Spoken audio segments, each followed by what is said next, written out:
Alors le projet, ça va être de déployer en fait des vélos à l'usage des professionnels de santé et professionnels techniques également. Des vélos pour pouvoir se déplacer dans tout le site intra-hospitalier, mais aussi sur nos structures ambulatoires extra, pour se déplacer dans leur quotidien, dans leur mission professionnelle.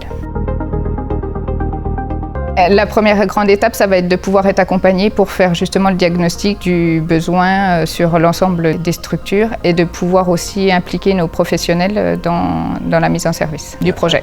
Et après, ce sera de pouvoir se déplacer en vélo pour nos déplacements professionnels.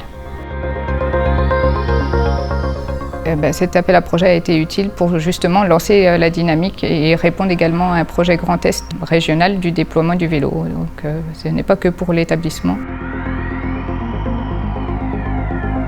L'hôpital du futur, il me paraît important, ça va être sur la partie environnement, développement durable, qui est un axe qui est primordial pour tous, dès maintenant, pour demain.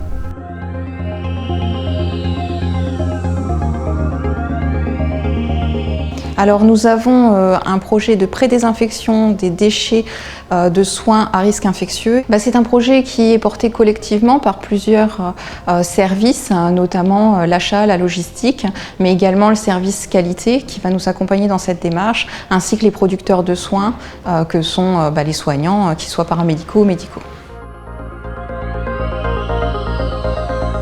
Un projet de développement durable est un vrai enjeu pour nos établissements. Ça fera partie intégrante du futur projet d'établissement des hôpitaux Champagne-Sud. Là, c'est vrai qu'on va investir tant sur des locaux pour ce projet de prédésinfection, mais aussi pour du matériel. Et donc, il était important qu'on procède à un bon choix du matériel, mais de manière plus globale, qu'on se réinterroge sur nos gaz à effet de serre, qu'on se réinterroge sur tout ce qui concerne le développement durable dans cette thématique.